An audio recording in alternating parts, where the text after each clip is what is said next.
Okay, let's unpack this. Have you ever stopped to truly consider where all the products we use daily actually live before they reach us? Hmm. I mean, we're talking about everything from the fresh ingredients for your dinner that, started on a farm somewhere, all the way to that new gadget you just ordered online. Yeah, it's quite a journey. There's this whole invisible world, really, an incredibly complex choreography happening behind the scenes, just making sure things are available precisely when and where you need them. Indeed. And Yeah. that invisible world you mentioned, it's absolutely fundamental to our modern economy. It really is. So today we're doing a deep dive into that. That's right. Today we're diving into the fascinating realm of warehousing and inventory management. It's this critical bridge in the supply chain that, honestly, many of us just take for granted. Mm-hmm. What's truly remarkable here, and something we'll explore, is how these systems create something called time utility for us. Basically, ensuring availability year-round, regardless of when or where something was originally produced. Time utility. Okay, I like that term.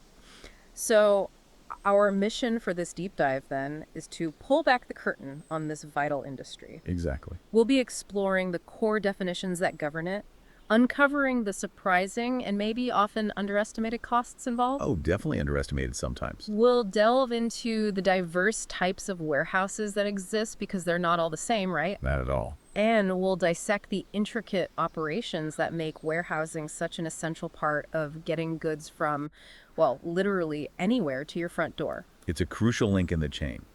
Without it, our whole consumption model would look radically different. It just wouldn't function the way it does today. Okay, so let's get into it. So let's start with the absolute basics. We're all familiar with storage, right? Putting something away. But when does simply tucking items into a space become, well, warehousing? Is there a real distinction? That's a great question, and it really gets to the heart of the matter. Because, yeah, you could say warehousing is storage, but it's more specific. While both involve keeping goods, warehousing elevates storage to a strategic level. Our sources define warehousing as storage done on a large scale and in a specified organized manner. Large scale and specified manner. Got it. Right. So it's not just, your garage or a shed in the backyard, even though those serve a storage purpose. A warehouse is the specific physical place, a dedicated facility where these goods are systematically kept. And the warehouse keeper is the person entrusted with its management and operations. So it's really about scale, intentionality, and precise management. It's a very strategic operation. I see. So it's the scale and the strategic intent that really push it beyond just, passive storage. That makes a lot of sense. Exactly. And you mentioned time utility earlier. Can you elaborate on that concept? It sounds like a really important economic principle driving this whole thing. Absolutely. Time utility is, well, it's a cornerstone of why warehousing is so critical. It essentially bridges the time gap between when products are made and when they are actually consumed by you, the end user. Bridging the time gap. Okay. Think of agricultural commodities, for example, like fresh apples or wheat. They're harvested seasonally, right? Maybe only for a few weeks or months each year. Here. Yet we expect to walk into a store and buy fresh apples or bread made from wheat pretty much year-round. Do, yeah. That sustained availability, despite the seasonal nature of production, is a direct result of effective warehousing. It stores these goods, preserves their quality until consumers are ready for them. Ah, so it smooths out the supply. Precisely. And this function makes warehousing an integral part of the overall supply chain network. Its performance directly impacts the entire supply chain's efficiency, its responsiveness, and frankly, even the price you pay at the checkout. That's a fantastic example. It really highlights how much we take for granted in that process. Yeah. And who actually uses these warehouses? Is it just the big manufacturers storing their stuff? Oh, far from it. Warehouses are utilized by a surprisingly wide array of entities across the economic spectrum. It's not just manufacturers, though they are definitely key users, storing finished goods before distribution. Right. But you also have importers and exporters dealing with the complexities of international trade. You have wholesalers and retailers who need large-scale distribution to their outlets. Transport businesses often use them as temporary transit points or hubs. And even customs agencies use specific types, like bonded warehouses, for holding goods awaiting clearance. Wow. Okay. So a really diverse group of users. The sheer diversity of users really underscores its universal importance in modern commerce. Okay. So it's a huge, complex operation used by almost everyone involved in getting products to us. And complexity inevitably means costs, right? Absolutely. Our sources break down warehouse costs into four main distinct categories. And this is interesting because it shows that what might seem like a simple storage fee is actually, well, a much more sophisticated interplay of different expenses. What are these crucial categories? That's right, 4 distinct categories. And understanding these is absolutely crucial for anyone involved in managing goods or even just analyzing a business's logistics costs. Sure. Because like you said, what appears to be a single storage cost is actually complex. Okay. While it's true that storage has a cost per month, that's a general statement you'll hear our sources elaborate on these deeper categories. The first category is handling. Handling, so moving things around. Exactly. These charges cover all the labor used to physically move products through the distribution center, from unloading incoming trucks, to putting items away, to picking orders, to loading outgoing trucks, all the movements in between. Well, It also includes all the associated equipment costs, you know, forklifts, conveyor systems, pallet jacks, all that specialized machinery. right, the MHEs you mentioned earlier. Motorized handling equipment, yeah. And a particularly interesting expense here, one that often catches people out, is detention of truck or real cars. Detention, what's that? Like waiting fees? Precisely. These are the fees incurred when a transport vehicle has to wait longer than the scheduled time to be unloaded or loaded, often due to warehouse inefficiencies or delays. Ah, okay, that could add up quickly. It really can. This category also covers basic operating supplies directly related to handling and even trash disposal. It's all about the active, physical movement and the immediate actions related to that movement. Okay, handling, what's the second one? The second category is storage itself. Now, this might sound obvious, but it's distinct from handling. These expenses are associated specifically with goods at rest, Goods at rest. meaning the costs related to items simply sitting in their assigned spots in the warehouse, not actively being moved. They directly relate to the cost of occupying the physical space within the facility, whether that facility is owned, leased, or rented. So the rent or the mortgage payment, essentially. That's a big part of it, yeah. The cost of the square footage. And crucially, these costs are normally accumulated each month. So storage is typically expressed as a monthly cost. This is the direct cost of the physical space itself. Got it. Handling is movement, storage is the space. What's third? Third, we have operations administration. Think of this as the cost of keeping the warehouse running day to day, beyond just moving and storing. Okay, the overheads. Sort of, yeah. Yeah. These expenses support the daily, ongoing operations of the distribution center. It's a broad category that includes costs for supervision of the staff. Management. Right. Clerical effort for all the paperwork and record keeping, the essential information technology systems, the WMS warehouse management system, and other software that make everything run smoothly. IT is crucial now, I imagine. Absolutely vital. It also includes various supplies used day to day in the office part of the operation and critical expenses like insurance and taxes that are related directly to the facility and its daily function. These are the costs that keep the operational teams running and, well, keep the lights on within the warehouse itself. Okay, operations admin. And a fourth. And finally, the fourth category is general administrative expenses. This category is broader still. It covers expenses that support the overall business, not just the distribution center itself. Ah, like corporate overhead allocated down. Exactly. This includes things like general management salaries, higher level executives perhaps, any non-operating staff, maybe HR or finance personnel supporting the whole company, and general office expenses that aren't specifically tied only to the warehouse's daily operations. I see. So while you might simplify and just think rent for a warehouse, you're actually looking at this complex mix, handling costs, the storage space cost itself, operations administration, and then these broader general administrative expenses. It's far more nuanced than most people realize. Wow, breaking it down, like that truly shows the intricacy behind just the cost side. Are there common mistakes businesses make here, like underestimating one category? Oh, absolutely. A common pitfall is underestimating those handling costs, particularly the detention fees we talked about. Companies might focus heavily on negotiating the monthly storage rent. Right, the big number. Yeah. But if their receiving or shipping processes are slow and inefficient, those daily fines for delayed transport can quickly erode any savings made on rent. Another is not properly budgeting for the true cost of operations administration, especially the continuous investment needed in information technology. Many still see IT as a separate, almost optional cost, but it's completely integral to modern warehouse efficiency and accuracy.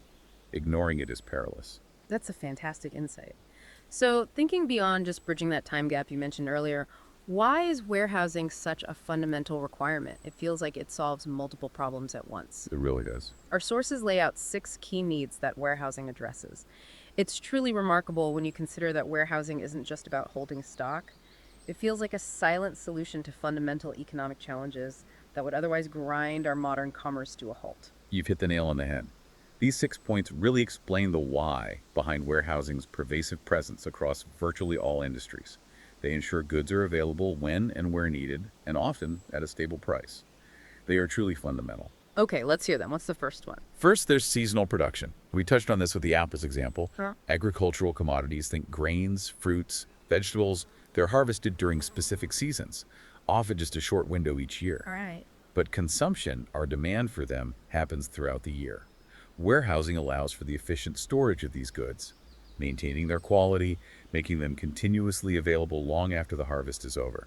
It extends their economic life, you see. Got it. So smoothing out seasonal supply. What's next? Second, and it's the flip side really, is seasonal demand.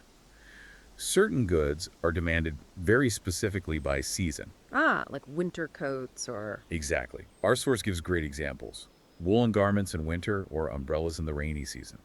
Warehouses store these items during the off-season, anticipating that future demand and ensuring they're ready and available right when the season hits. Otherwise huge shortages or crazy prices. Precisely. Without warehousing, you'd face massive shortages and wild price fluctuations for these seasonal items. Third is large-scale production. Modern manufacturing especially operates on a massive scale. They produce goods not just for immediate existing demand, but also to meet anticipated future demand, achieving economies of scale in production. Okay. These finished products produced in these huge batches need to be stored properly and securely until they're actually sold and cleared by sales. Warehouses provide that necessary buffer, absorbing this large-scale production and releasing it into the market as needed. A buffer for production efficiency. Makes sense. Fourth. Quick supply. This is critical. Both industrial goods and agricultural products are often produced at specific, maybe geographically concentrated locations, but they're consumed nationwide or even globally. Therefore, it's absolutely essential to stock these goods near the place of consumption in regional warehouses or distribution centers. This ensures quick supply to the end market, reduces transportation times, and lowers those crucial last-mile delivery costs. That's why you see huge distribution centers strategically located around major population centers. Proximity to market. Got it. Number 5. Fifth, continuous production for factories. This is about the inbound side for manufacturers.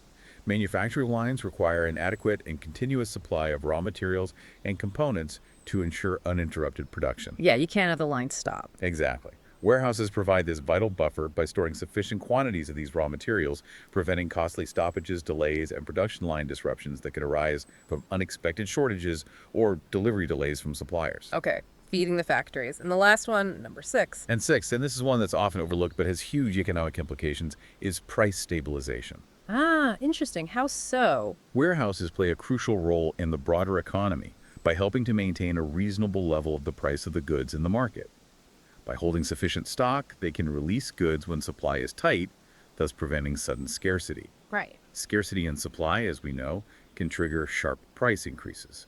So warehouses act as a kind of market shock absorber, evening out those fluctuations in supply and demand and promoting overall economic stability. So we've really unpacked the why and the surprising cost of warehousing. Now, all these varied demands and complex financial structures we've discussed, it really stands to reason that a one-size-fits-all approach just won't work in this industry. Absolutely not. Businesses need tailored solutions, right? And that's exactly what we see when we look at the spectrum of warehouse types. Our sources outline 5 distinct models, each serving a unique purpose and ownership structure. Can you give us a quick overview of these 5 categories? You're absolutely right. The diversity in warehousing is a direct response to these diverse business needs. These categories reflect different operational requirements, ownership structures, financial implications, the whole package. Okay. So the 5 main types are private warehouses, public warehouses, government warehouses, bonded warehouses, and cooperative warehouses. 5 types. Okay. Private, public, government, bonded, and cooperative. That's them. Each type is tailored to different business models, different scales of operation, and different regulatory environments, offering distinct advantages and sometimes disadvantages. Let's start by delving into private warehouses. As the name suggests, these sound pretty exclusive, like a company's own dedicated facility, right, for their own stuff. Exactly. That's the defining characteristic. These are facilities which are owned and managed by the manufacturers or traders themselves, specifically to store, and this is crucial exclusively, their own stock of goods. Right. No one else's products allowed. Correct. And you'll find them constructed strategically based on the owner's needs. Yeah. For instance, our source mentions farmers near their fields to store harvests before processing or shipping, Makes sense. or wholesalers and retailers near their business centers for efficient local distribution to their shops. And commonly, manufacturers near their factories to hold finished products before they're shipped out. Yeah. The high degree of control offered by a private warehouse is a significant advantage. It allows for completely bespoke operations tailored to their specific products. But, as we started to touch on with costs, it certainly comes with considerable financial commitment. Right. What kind of costs are we talking about here, specifically for private ones? It sounds like more than just buying a building. Hi. Our sources listed quite a few specific areas contributing to that financial burden. You're right, it's far more intricate than just the purchase price. Private warehousing facilities can be extremely costly, and it's important to understand the full scope of these investments. Our sources detail 7 key cost areas, which are definitely worth noting, especially for anyone considering this route. Okay, 7 areas. What's first? The first major hurdle is the sheer upfront capital required for the acquisition of land and building. This is a significant, high fixed expense, a major initial investment for any company. Big ticket item right there. Huge. Then, second, you're looking at substantial investment in equipping these warehouses with advanced motorized handling equipment, the MHEs. Forklifts, conveyors. Exactly. High-tech forklifts, sophisticated conveyor systems, maybe semi-automatic trucks, robust storage racks designed for their specific products, specialized bins. This equipment alone can represent a massive cost, often running into millions depending on the scale and automation level. Wow, okay, land, building, equipment. What else? Third, beyond the physical assets, you've got the ongoing operational costs, particularly the wages for staff. And crucially, budgeting for staff needed during peak activity periods. Right, seasonal rushes or promotions. Precisely. This can often include high overtime costs to meet those surges in demand, which need very careful budgeting and forecasting. Fourth, there are various service charges required for the ongoing maintenance and operation of the warehouse. This covers a wide spectrum of utility bills like electricity and water, which can be substantial in a large facility, specialized repairs for equipment, cleaning services, security services, And running costs? day-to-day running costs, yeah. Fifth, specific budgets have to be allocated for office and record-keeping equipment to support successful operations. This includes computers for the staff, printers, specialized software like a warehouse management system, WMS, and other administrative tools essential for managing inventory and tasks efficiently. So tech and admin side. Right. Sixth, there's a continuous cost of regular maintenance and repairs for the facility itself. This isn't a one-time fix, but ongoing upkeep for critical systems. The source mentions examples like extinguishers, fire safety, fuel for equipment, air conditioning if needed for products or people, power and light, all essential to keep the facility operational and safe. Constant upkeep. And seventh, a crucial but sometimes overlooked cost is maintaining insurance records and paying the necessary premiums for comprehensive coverage. Given the value of goods stored, insurance against risks like fire, theft, and other potential damages is absolutely vital. Protecting the investment and the inventory. Exactly. So it's clear this isn't just buying a building, it's investing in and maintaining a complex, living, breathing, and frankly expensive operational machine. It requires continuous financial commitment. Wow, that scale of investment. It must mean there are some truly compelling upsides that make a company shoulder that kind of burden. What are the advantages that draw businesses to private warehousing despite all these significant costs? That's the crucial question, isn't it? The advantages often revolve around control, specialization, and potential long-term optimization. Our source lists 5 key benefits. Okay, 5 advantages. First, you get better monitoring systems over the handling and storage of your own products. The owner has complete granular oversight and direct control over their inventory, the processes used, security protocols, everything. Total control. Second, there's generally less likelihood of error.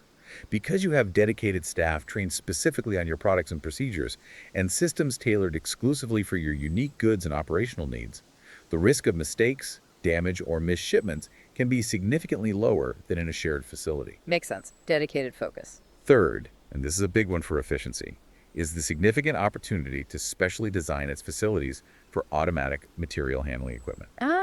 Customize the layout for automation. Precisely. The layout, the infrastructure, the floor strength, the racking systems, the technology, everything can be perfectly suited to their specific products and chosen automation processes. This can lead to massive efficiency gains that a general-purpose shared warehouse simply can't match. Tailored efficiency. Okay. Fourth, related to that, it allows for a better design and structured layout overall.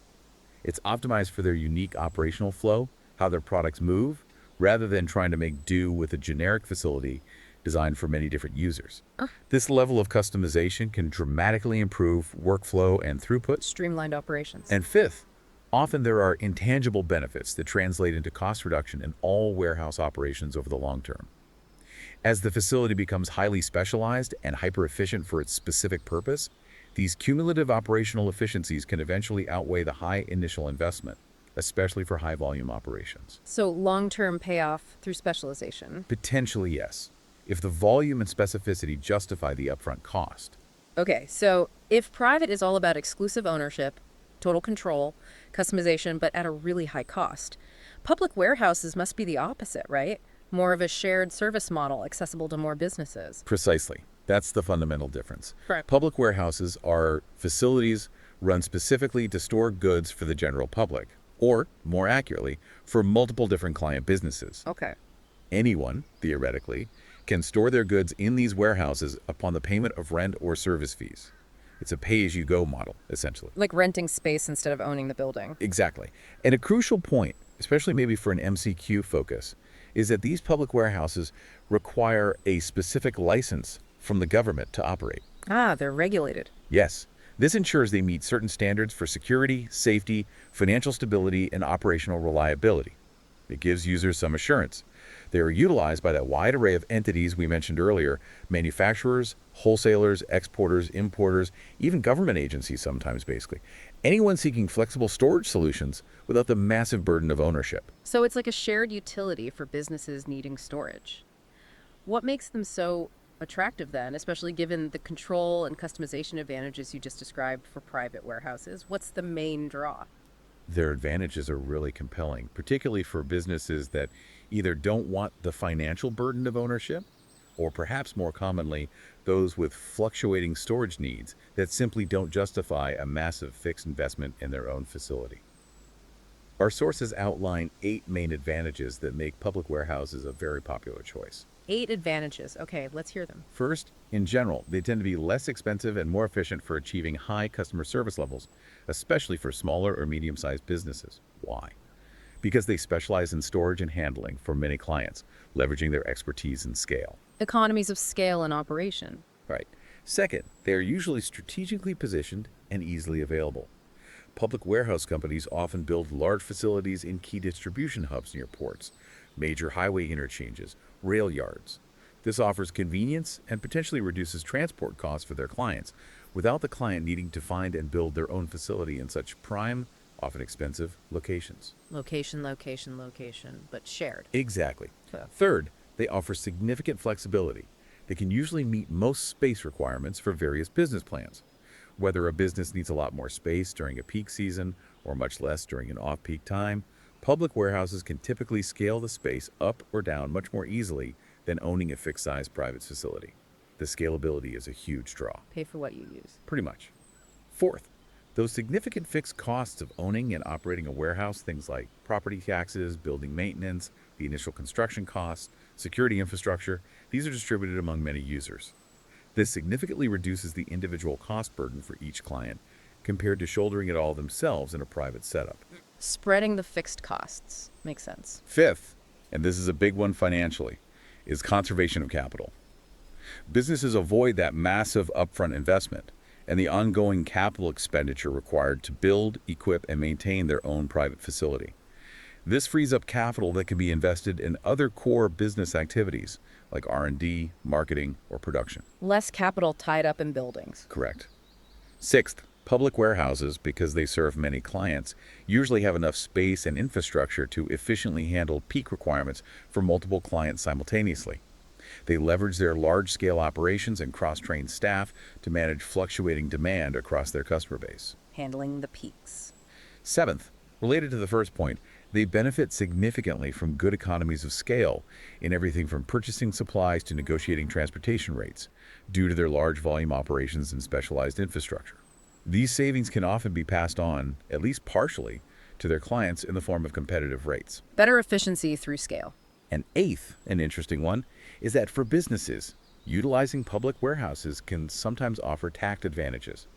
By not owning the physical property, it doesn't appear on their balance sheet in the same way, which can simplify accounting and potentially reduce certain property tax liabilities depending on the jurisdiction. Flexibility, shared costs, conserve capital. Quite a few compelling reasons. Oh. Okay, moving on through the types.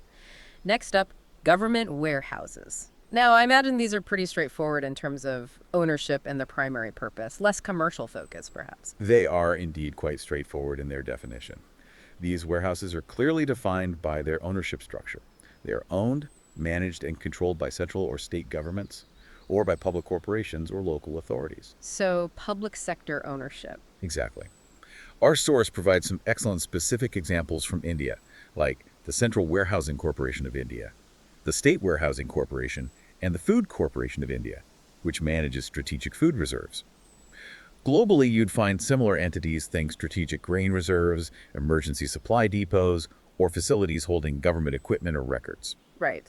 Their primary purpose isn't usually direct commercial profit in the same way as public or private warehouses. It's typically to support government operations, maybe stabilize markets for essential commodities like food grains, manage strategic national reserves for emergencies, or store goods for public sector undertakings. Okay, clear enough. Now, bonded warehouses. That sounds particularly intriguing. The name itself suggests some kind of specific legal or financial arrangement is involved. What's special about them? You're right, the name gives it away. What's fascinating here is their dual ownership possibility and their very specific purpose related almost exclusively to international trade and customs duties. Okay, customs is key here. Absolutely. Bonded warehouses can be owned, managed, and controlled by the government as well as by private agencies. So you can have private companies running bonded facilities. Oh, interesting. So private companies can operate them too. Yes, but there's a catch. If privately owned and operated, they must obtain a specific license from the government to function as a bonded facility. This involves meeting strict security and record-keeping requirements, and often posting a financial bond, hence the name bonded. Ah, okay. The bond guarantees compliance. Precisely. It guarantees that customs duties will eventually be paid, and that leads to their primary function. They are used to store imported goods for which import duty is yet to be paid. Before duty is paid, that seems like the key point. That is the absolute key point. This allows importers to bring goods into the country, but defer the payment of customs duties and taxes until the goods are actually withdrawn from the bonded warehouse for sale in the domestic market, or perhaps processed further, or even re-exported. So it helps with cash flow for importers. Massively. It offers a significant cash flow benefit, as it avoids tying up substantial capital in duties and taxes for goods that might sit in storage for a while before being sold and generating revenue. It's a crucial tool in managing the finances of import operations. Very useful function. Okay, and the final type on our list, cooperative warehouses. How do these fit into this diverse spectrum? What's their angle? These warehouses are distinct because of their ownership and primary beneficiary group. They are owned, managed, and controlled by cooperative societies. Run by co-ops for their members. Exactly. Think agricultural cooperatives, producer cooperatives, or even sometimes consumer cooperatives. Their unique advantage, and indeed their main reason for existing, is providing warehousing facilities at the most economical rates possible, specifically to the members of their society. Lower costs for members. Yeah, right. This model allows smaller businesses, individual farmers, or producers who are part of the cooperative, to access professional warehousing services, secure storage, and benefit from economies of scale that they likely couldn't afford if they had to establish their own individual private facilities, or maybe even pay standard commercial rates at a public warehouse. It's about collective benefit for the members. Pooling resources for storage makes perfect sense. So we've really seen the distinct advantages, the ownership models, the target users for all these 5 types. If I'm the business owner listening to this and I'm trying to decide, let's say between the two most common commercial options, private versus public warehousing, how do I weigh these different factors? What's the strategic thought process there? That's a truly important question because it goes right to the heart of strategic logistics decision-making for a company. If we connect this to the bigger picture, it's fundamentally a trade-off, isn't it? Seems like it. Control versus cost, maybe. That's a big part of it, yes. Private warehousing, as we saw, offers that granular control, the ability for extreme customization, especially for specialized handling equipment or specific environmental needs, and potentially, if the volume and stability are there, long-term cost reduction that comes from a perfectly optimized bespoke design. Right. It's ideal for businesses with stable, predictable, large volume needs, and perhaps highly specific operational requirements, maybe for delicate or high-value products, where that high capital expenditure can be clearly justified by the control and efficiency gains. Okay, so high volume, stable needs, specific requirements lean towards private. Generally, yes. Public warehousing, on the other hand, offers that unparalleled flexibility, the ability to scale space up or down easily, significantly reduce capital expenditure. You're avoiding that huge upfront investment, and you benefit from shared operational costs among many users. This makes it ideal for businesses with fluctuating or seasonal needs, for companies entering new markets where demand is uncertain, or for smaller companies that simply can't afford or don't have the scale to justify building their own dedicated facility. Flexibility and lower initial cost for public. Exactly. So the strategic choice boils down to weighing that trade-off. Maximum control and specialization versus maximum flexibility and minimal capital outlay. The optimal choice really depends entirely on a business's specific scale, its financial capacity, the stability and predictability of its volume, the nature of its products, and its overall strategic priorities regarding capital investment versus operational expenditure. There really isn't a single best answer, but rather the best fit for a company's unique circumstances and strategy. Okay, so once you've figured out what kind of warehouse you need, private, public, bonded, whatever fits the next massive question, and you could argue one of the most critical long-term decisions is, where do you actually put it? Location is everything in real estate. We always hear that.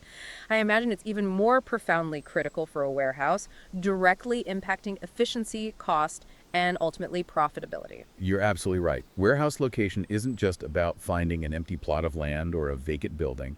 It's a profoundly strategic decision with very long-term implications. Get it wrong, and you could be hampered by high costs and poor service levels for years.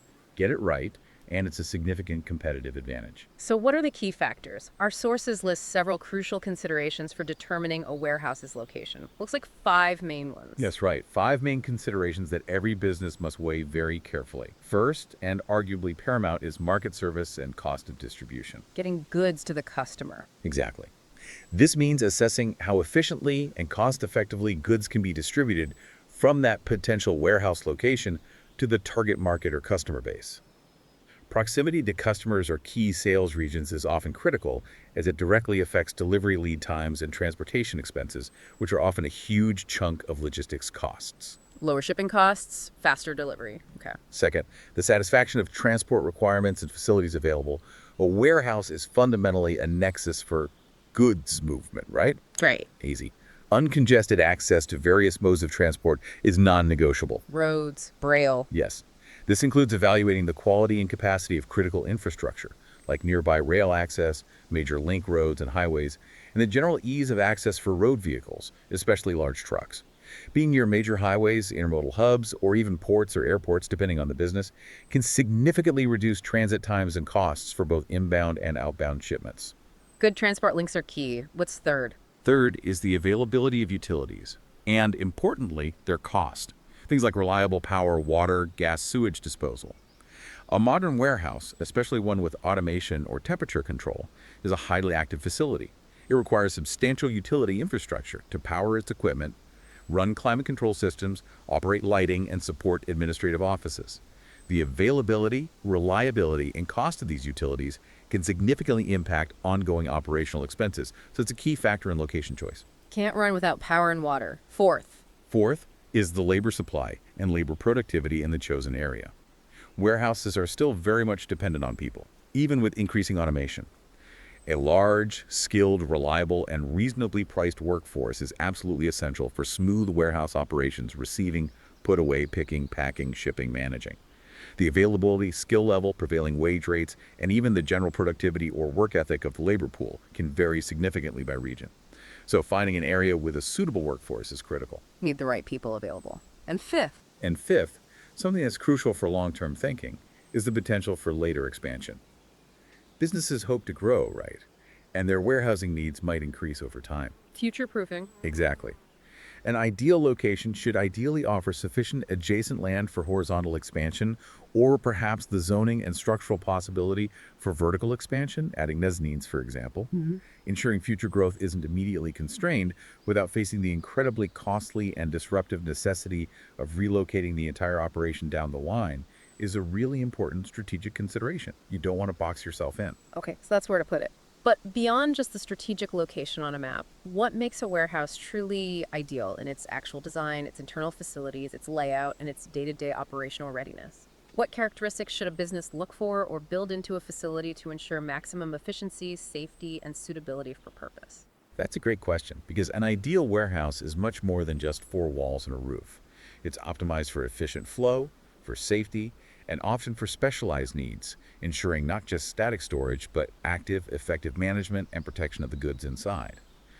Our sources outline 6 key characteristics that define such an ideal facility. 6 characteristics. Let's go through them. First, building on the location factors, it should be located at a convenient place in terms of access.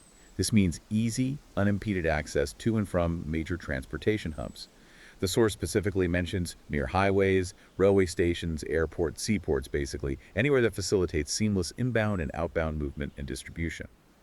Proximity to these transport arteries dramatically speeds up logistics and reduces drayage costs. Easy access for trucks and transport. Okay. Second, appropriate mechanical appliances should be readily available and utilized for loading and unloading the goods efficiently, and for moving them within the warehouse. This covers those essential MHEs we talked about: forklifts, conveyors, pallet jacks, maybe reach trucks, or automated guided vehicles, AGVs, whatever fits the operation. Using the right equipment minimizes manual labor, speeds up processes significantly, and reduces the risk of worker injury or product damage. The right tools for the job. Third, adequate space should be available inside the building. And this is key. Not just enough space for storing the goods, but critically adequate space for the safe and efficient movement of equipment and personnel. Clear aisles, room to maneuver. Exactly. A congested warehouse with narrow aisles or cluttered staging areas leads inevitably to bottlenecks, inefficiency, increased risk of accidents, and potential product damage. You need clear, wide aisles, sufficient staging areas for receiving and shipping, and ample maneuvering room for forklifts and other equipment. Space for flow.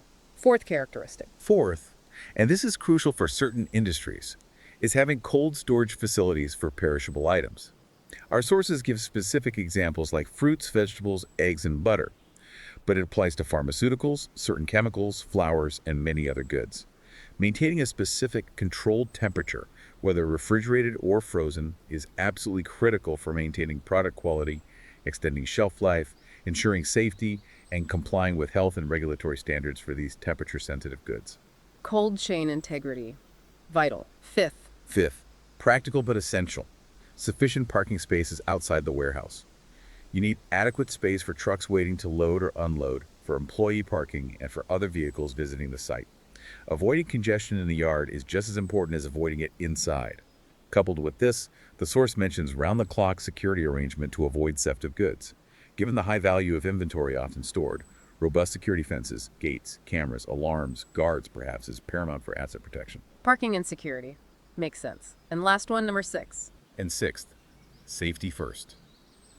The building should be fitted with the latest firefighting equipment and systems. This includes sprinklers, fire extinguishers appropriately placed, fire alarms, clear emergency exits, and potentially fire suppression systems for specific high-risk areas. Avoiding catastrophic loss of goods and ensuring personnel safety due to fire is a non-negotiable aspect of an ideal warehouse. These comprehensive safety measures are not just regulatory requirements, they're fundamental to protecting the business and its people. All right, so we've covered the types, the location factors, the ideal characteristics. Now let's get into the real nitty-gritty, the inner workings. A warehouse isn't just sitting there, it's a dynamic place. Our sources identify 3 basic fundamental functions that essentially define what a warehouse does, its core purpose in the supply chain. Yes, these three pillars really define all warehouse operations, regardless of the type of warehouse or the products being handled. If we connect this to the bigger picture again, each one is absolutely vital for the smooth flow of goods and the overall success of the supply chain. They are movement, storage, and information transfer. Movement, storage, and information transfer. Okay, each function, while distinct, is deeply interconnected. They really rely on each other to operate effectively. You can't have efficient movement without good storage practices and accurate information, for example. Without one, the others quickly falter. Let's break down movement first then. It sounds like it's far more involved than just, stuff comes in, stuff goes out. There must be several distinct stages to how goods physically flow within the warehouse itself. Oh, much more involved, absolutely. Our sources detail 5 key movement functions. Think of these as representing the physical journey goods take within the warehouse, from the precise moment they arrive at the receiving dock to the moment they leave the shipping dock. 5 stages of movement. Okay, what's the first? First is receiving. This is the initial physical entry point for goods into the warehouse ecosystem. It's a critical control point. It includes the physical unloading of incoming transport, getting the goods off the truck or container, then crucially, checking the goods against the purchase order or advanced shipping notice, ASN, for accuracy in quantity and description, checking for damage. Then, recording of receipts accurately into the warehouse management system, WMS. And finally, deciding where the received goods are to be put away within the warehouse. So unloading, checking, recording, deciding placement. Right. And importantly, receiving also often encompasses initial tasks, like repacking if goods arrive in bulk but need to be stored in smaller units, unpacking for inspection, and performing quality control checks as needed, depending on the product and company procedures. It's about ensuring the integrity and accuracy of the incoming inventory right from the start. Okay, receiving. What happens after that? Stage 2. Second, once goods are received and verified, we have transfer or put away. This involves the physical movement of the goods from the receiving area to their assigned storage location within the warehouse.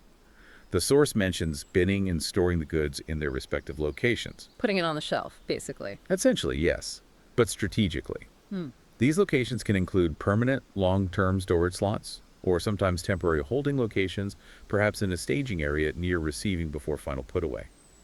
It's all about efficiently and accurately placing items in their assigned, optimized spots within the warehouse layout, ensuring they can be easily located and retrieved later. Accuracy here is key to avoid lost inventory. Got it. Put away. Third movement function. Third is order picking selection. Many would argue this is the most critical function in terms of cost and customer satisfaction. Where you grab the items for a customer's order. Exactly. It involves selecting the correct goods from the storage stock and the required quantities, and at the correct time to precisely meet specific customer orders. This is often the most labor-intensive part of warehouse operations, representing maybe 50–60% of labor costs in a manual warehouse. It's also highly prone to errors if not managed well, which directly impacts delivery accuracy and customer service. So optimizing picking is a major focus. Picking. Huge impact. Okay, number 4. Fourth, and this is a particularly fascinating strategy because of its significant impact on costs and customer service, is cross-docking. Cross-docking. You mentioned this briefly. It bypasses storage. Largely, yes. Yeah. Unlike traditional warehousing where goods are received, put away into storage, and then picked later, cross-docking means goods are transferred almost directly from an inbound transport, like a truck arriving from a supplier, to an outbound transport, like a truck heading to a retail store or customer, with minimal, or in some ideal cases, no storage time in between. Like a relay race for products. That's a great analogy. Think of it like a super efficient pit stop. The goods barely touch the ground in the warehouse before they're sorted, consolidated if necessary, and loaded onto the outbound vehicle. Our sources give a clear, common example. Food distribution involves the cross-docking of products to retail food stores. Fresh produce might arrive at a distribution center from various farms, be immediately sorted by store destination, and loaded onto delivery trucks going out that same day. Speeding up perishables. Exactly. It vastly reduces storage costs, handling costs, and speeds delivery, especially crucial for perishable items or high-volume, fast-moving retail goods. It requires excellent coordination and information systems, though. Very efficient if you can pull it off. Okay, and the 5th movement function. And fifth, the final outbound movement is shipping. This is the culmination of the warehouse's physical operations for an order. Here, the picked goods, now collated according to the customer order, are consolidated if necessary, carefully packed according to specific customer requirements, maybe special labeling or packaging, accurately labeled with shipping information, staged in the shipping area, and finally loaded onto the outbound transport vehicle. This function ensures the correct goods get to the right place, in the right condition, appropriately documented, and dispatched at the right time. It's the final handover. Okay, so that covers movement in quite some detail. Now, the second basic function was storage. You mentioned earlier it's not just one static thing. We have temporary and semi-permanent storage, each serving a distinct purpose. Can you break those down? Indeed. Storage isn't monolithic. It serves different strategic purposes depending on why the goods are being held and for how long. The two main types highlighted are temporary and semi-permanent. First, let's look at temporary storage, TSW. This is often a highly specialized type of storage, particularly in the context of international trade. Our source notes it's a facility specifically authorized by customs entities to temporarily store imported goods prior to their final declaration to customs. Ah, related to the bonded warehouse idea. Very related, yes. It often happens within or adjacent to bonded areas or airports. It's for goods awaiting final customs clearance, whether they're ultimately destined for import into the country, for re-export to another country, or need to comply with other specific customs formalities. A holding zone before customs is finalized. Exactly. TSWs act as crucial transit zones. Within these zones, goods can often be evaluated, sorted, and in some cases, modified or repackaged, all under customs supervision, before they continue their journey either into the local domestic market or onto an international market. It's for goods that are physically present, but in a kind of regulatory limbo, awaiting final decisions and clearance. Okay, temporary storage, often customs related. What about semi-permanent storage? That sounds more like typical inventory holding. That's generally correct. Yeah. Semi-permanent storage refers to inventory that is held for longer periods than just immediate transit or processing. This inventory is often referred to strategically as buffer stock or safety stock. Buffer or safety stock. Okay. It's inventory held not necessarily for immediate sale today or tomorrow, but rather to guard against various uncertainties or to take advantage of specific conditions, ensuring continuous supply or cost savings. Our sources identify 5 common conditions or reasons that lead to the need for semi-permanent storage. These are really worth remembering as they explain why businesses hold inventory. 5 reasons for holding buffer stock. What are they? First, seasonal demand. We talked about this. Building up stock well in advance to meet predictable high-demand periods for certain products, like holding Christmas decorations made in July for sale in November, or stocking up on lawn mowers in winter for the spring rush. Right, anticipating the season. Second, erratic demand. This is for products where sales patterns are unpredictable or volatile. A buffer stock is needed here to absorb sudden, unexpected spikes in demand without running out and disappointing customers. Hedging against uncertainty. Third, conditioning of products. Some goods need time in storage under specific conditions before they're ready for sale or use. The source gives examples like fruits and meats, maybe bananas needing to ripen, or cheese needing to age, or meat needing specific curing time. The warehouse provides the controlled environment for this conditioning. Letting products mature or prepare. Okay. Fourth, speculation or forward buying. This is where businesses purchase goods in larger quantities than immediately needed because they anticipate future price increases or potential supply shortages. They're essentially betting on market movements, holding stock as an investment or a hedge. Buying now because it might cost more later. Exactly. And fifth, taking advantage of special deals such as quantity discounts. Suppliers often offer significant price breaks for buying in bulk. To get that lower per unit cost, a business might buy much more than they need immediately, requiring semi-permanent storage for the excess until it's consumed or sold over time. Bulk buying benefits. Got it. Okay, so we've covered movement and storage. The third basic function you said was information transfer. This one feels maybe less tangible, less physical, but you emphasized it's vital. Why is the flow of information so crucial to the smooth and efficient operation of a warehouse, given all this physical activity? Information is the absolute lifeblood, the central nervous system of any efficient modern warehouse. You're right, it's less tangible than a forklift moving a pallet, but without it, the entire physical operation would quickly descend into chaos or become incredibly inefficient. How so? Well, think about it. How do you know what's arrived, where it was put away, how much stock you actually have of a specific item, where that item is located among potentially thousands of locations, which orders need to be picked right now, where they need to be shipped, how much space you have left, how productive your staff are being? Right, you need data for all of that. Precisely. Our sources highlight that timely and accurate information on things like inventory levels, real-time stock counts, throughput levels, how much is moving in and out, precise stock keeping locations, knowing exactly which bin or rack an item is in, details on inbound and outbound shipments, relevant customer data like shipping addresses or special requirements, facility space utilization, knowing how full the warehouse is and where space is available, and even personnel activity and productivity. All this information is absolutely vital to the successful operation of a warehouse. So it connects everything. It connects and directs everything. Without this accurate real-time data flowing through the warehouse management system, WMS, and other information systems, the physical operations receiving, put away, picking, shipping would quickly grind to a halt or become incredibly inefficient, riddled with errors, delays, lost inventory, and ultimately very unhappy customers. It's the sophisticated data backbone that makes the complex physical choreography possible and allows it to be optimized. Okay, that leads perfectly into our next segment, optimizing operations.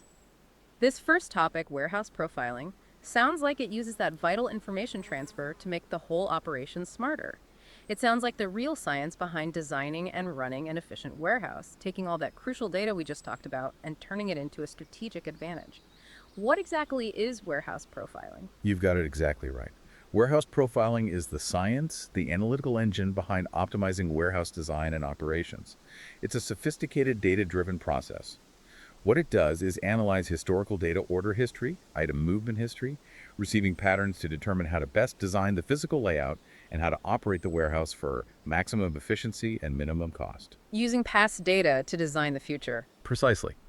It's about moving beyond guesswork or just relying on rules of thumb, and instead making intelligent, fact-based decisions on critical aspects, like choosing the right storage and handling alternatives, like what type of racking or MHE to use, selecting the best slotting options, figuring out the optimal location for each specific item based on its characteristics, determining pick line requirements, designing the most efficient routes for order pickers, choosing the most effective pick methods, like batch picking, zone picking, or wave picking, and developing smart order releasing strategies, deciding when and how to release orders to the floor for picking. Wow, that covers a lot of key decisions. It really does. Essentially, profiling is about creating a living blueprint for maximum efficiency by deeply understanding what has happened in the past to predict demand and optimize all the internal processes for the future. It's the analytical brain that should drive the warehouse's design and operation. And our sources mention two main categories of profiles that make up a basic set for this profiling process. What are those, and what specific insights do they give us? Correct. While you can get much more granular, these two broad categories are crucial for understanding both the external demand pulling product out of the warehouse and the internal characteristics of the items within the warehouse. They provide a comprehensive view needed for optimization. First, we have customer order profiles. What the customers are buying. Exactly. These represent the outbound activity of the warehouse and show how the customers are ordering the products. Analyzing this data can reveal fascinating and actionable patterns, like the average number of lines per order, the most common order sizes, units per line, the frequency of orders from different customer types, and crucially, specific combinations of items that customers tend to buy together often. Ah, like if people buy peanut butter, they often buy jelly too. That's the classic example, yeah. Knowing these affinities from the customer order profiles is key for deciding how to arrange your warehouse. Maybe you slot peanut butter and jelly close together to make picking more efficient for those common orders. Smart. Okay, customer order profiles. What's the second type? Second are item activity profiles. While customer profiles look at outbound orders, item profiles focus on the characteristics and movement of each individual stock-keeping unit within the warehouse. How the items themselves behave. Right. These profiles provide insight into viable storing and slotting options for each item. They tell you crucial details like how fast an item moves, its velocity, is it an A mover, B mover, C mover, its physical characteristics, size, weight, shape, fragility, any special handling requirements like refrigeration or hazardous material protocols, and its demand patterns, seasonal, erratic. This data helps determine the best physical location for that item within the warehouse. For example, fast movers close to shipping, heavy items low down, and the most efficient storage and retrieval method, for example, pallet rack, shelving, carousel. Matching the item to the best spot and method. Exactly. It's about optimizing storage density and handling efficiency based on the specific nature of each item. Using both customer order profiles and item activity profiles together gives you a powerful, data-driven foundation for designing and operating a highly efficient warehouse. So profiling helps us understand that flow and predict what's coming based on data. Let's talk a bit more about the actual inbound and outbound processes themselves, as these are the fundamental arteries through which all products move into, through, and out of the warehouse. These are indeed the two fundamental directions of product flow, the core physical activities that warehousing enables. The outbound process, quite simply, is defined as the process of moving items out of a warehouse to a final destination. That destination could be an end customer, a retail store, another distribution center, or another company location like a manufacturing plant. It encompasses everything involved in fulfilling an order, from order processing, picking, packing, consolidation, documentation, and finally loading onto the outbound transport. Getting it out the door. Getting it out the door correctly and efficiently, yes. The inbound process is essentially the reverse. It's defined as receiving, inspecting, and storing goods that are brought into the warehouse. This is the crucial first step in gaining control over inventory. Getting it in the door and onto the system? Precisely. And our sources actually list 7 key steps involved in a typical, well-managed inbound process.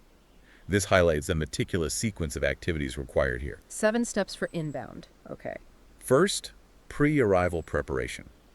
This often involves using advanced shipping notices, ASNs, from suppliers to plan dock schedules and labor allocation, ensuring resources are ready before the truck arrives. Planning ahead. Second, receiving. The physical act of unloading the goods from the transport vehicle, checking the bill of lading, and assigning a dock door, logging the arrival. Unloading. Third, inspection. This is critical. Verifying the goods received against the purchase order or ASN, checking quantities, product codes, looking for any damage incurred during transit. Checking quantity and quality. Fourth, documentation. Accurately recording the receipt of goods into the Warehouse Management System, WMS, capturing batch numbers or serial numbers if needed, updating inventory records to show the goods are now physically on hand, but perhaps not yet available for picking. Recording it in the system. Fifth, storage allocation. Based on the item, its velocity, available space, and maybe rules set up from profiling, the WMS or a supervisor decides where these specific goods will be placed within the warehouse, assigning a target location. Deciding where it goes. Sixth, put away. The physical movement of the goods from the receiving dock or staging area to their assigned storage location, bin, rack slot, etc. This needs to be done efficiently and accurately. Moving it to the shelf. And seventh, inventory update. The final step where the system confirms the goods are in their final storage location, updating the inventory status to make them officially available for order fulfillment or allocation. Confirming it's ready. Right. This disciplined, 7-step inbound process ensures that what comes into the warehouse is accurately identified, inspected, recorded, properly stored, and made visible and available within the system. It's foundational for everything else. That's very clear. Now, going back to those profiles for a moment, our sources break down the customer order profiles even further into 3 specific types of distributions. How do these give an even finer grain of understanding about customer behavior and demand patterns? What are they looking at specifically? Yes, analyzing these specific distributions within the broader customer order profile gives a much more granular understanding of how customers order, which is absolutely essential for optimizing the details of picking strategies, packing station design, and shipping logistics. It helps fine-tune the operation at a micro level. The first distribution mentioned is the order mix distribution. Order mix, what's that about?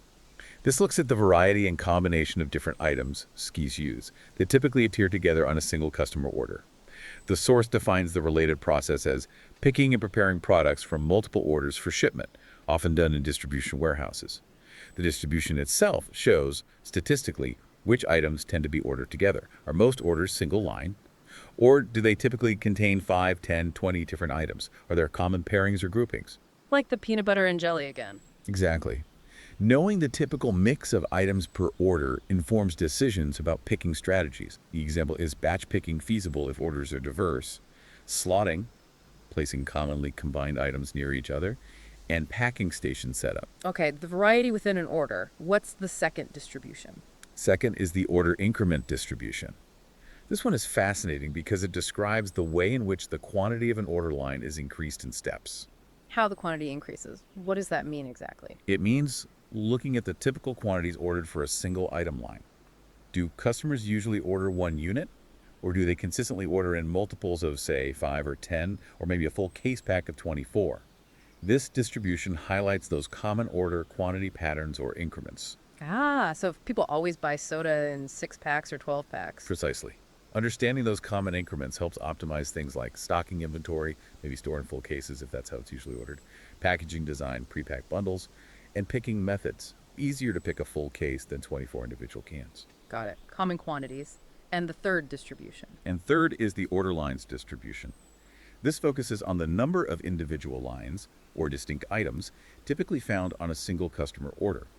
The source links this to the process of organizing and managing the flow of order lines through the warehouse, including receiving orders, picking items, and consolidating shipments. The distribution itself tells you, what's the average number of different products lines per order? Do most orders have just 1 or 2 lines, or is it common to have orders with 15 or 20 different lines? So not the quantity per line, but the number of different lines on the order. Exactly. This directly impacts the complexity of picking. An order with 20 lines requires visiting many more locations in the warehouse than an order with just 1 line. Understanding this distribution helps in choosing the right picking methodology. For example, zone picking might be better for high-line count orders, and forecasting labor requirements. Makes sense. Analyzing these three, mix, increment, and lines, gives a really detailed picture of outbound demand. Okay, finally, let's talk about the overarching structure of warehouse operations on a network level. Centralized versus decentralized.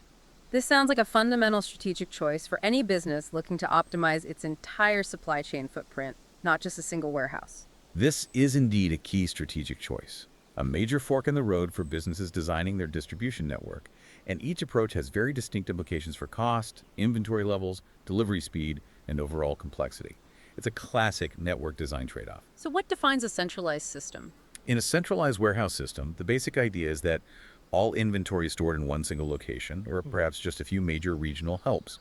Goods flow into this central point and then out to all customers or markets directly from there. One big warehouse serves everyone. Or maybe a small number of very large ones, yes. The potential advantages here are often significant economies of scale in warehousing operations. One large efficient facility instead of many small ones, potentially streamlined management, and possibly lower overall inventory holding costs because you can pool safety stock centrally instead of duplicating it across many locations. Sounds efficient. What's the downside? The main potential downside is often longer delivery times and higher transportation costs to customers who are geographically distant from that central hub. That last mile delivery can become expensive and slow. Because of the complexity of managing potentially vast flows through one point, our source highlights a critical requirement for making a centralized system work effectively: a well-established information system. Sophisticated IT is crucial. Absolutely crucial. You need excellent visibility, forecasting, and coordination capabilities to manage everything effectively from that central point, coordinating shipments across potentially vast geographical areas without delays or errors. Okay, so centralized needs strong IT. What about decentralized? Decentralized warehouses represent the opposite strategy. Here, inventory is spread across multiple warehouses, which might be numerous smaller facilities located relatively close together in a region, or perhaps spread out nationally or globally to be closer to different customer clusters. Spreading the inventory out closer to customers? That's the primary driver, usually. This approach often offers a distinct advantage: proximity to markets. Being closer to customers generally leads to faster delivery times and potentially lower last-mile transportation costs, which is increasingly important for customer satisfaction, especially in e-commerce. Faster delivery, but what are the challenges? The challenges can be significant too. You're managing multiple inventory pools across multiple locations, which can easily lead to inefficiencies if not coordinated well. You might end up holding more total inventory across the network compared to a centralized system, due to needing safety stock at each location. There's also a higher risk of stockouts in one location, while another nearby warehouse has a surplus of the same item, if your inventory management and visibility across the network aren't top-notch. Plus, you have the overhead costs of running multiple facilities. Higher inventory, more complex management. Potentially, yes. It requires careful coordination, robust inventory planning across all locations, and again, a strong integrated information system to provide network-wide visibility. So, like the private versus public choice, the centralized versus decentralized decision isn't about one being inherently better. It depends entirely on the business's specific needs, its product characteristics, value, shelf life, its customer service requirements, speed versus cost, the geographic spread of its customer base, and its tolerance for inventory investment versus transportation costs.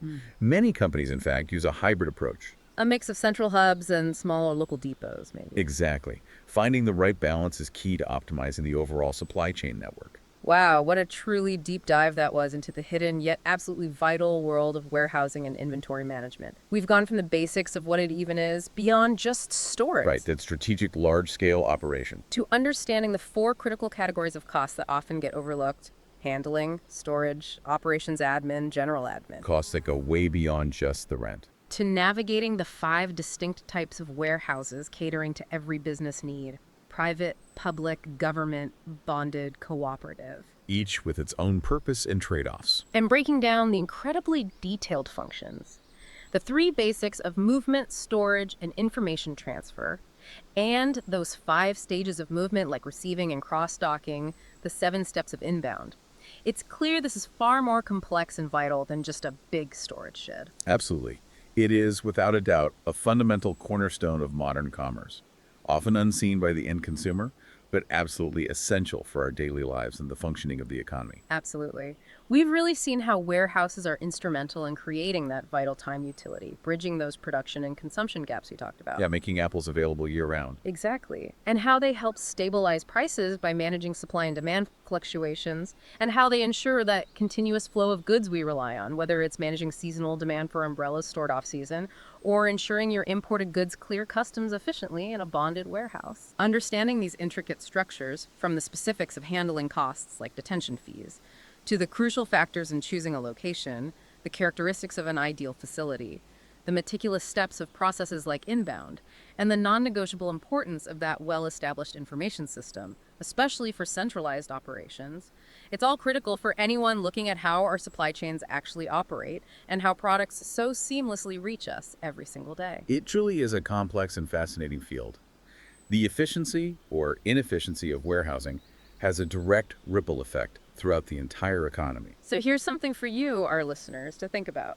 The next time you effortlessly pick up a product off a shelf, whether it's groceries from a supermarket, a book you ordered online, or a component for your business, just take a moment to consider the intricate choreography, the layers of cost, the data-driven decisions, the strategically chosen locations, and the immense physical infrastructure that made that simple action possible. That journey from source to shelf. Exactly. And the provocative thought is this: what aspect of this complex, often hidden system, the handling costs, the transport links, the type of warehouse used, the efficiency of the information systems, the location strategy, what aspect do you think has the most significant impact on the final price you pay, or on the sheer availability and speed with which you get the products you rely on every day? Something to mull over.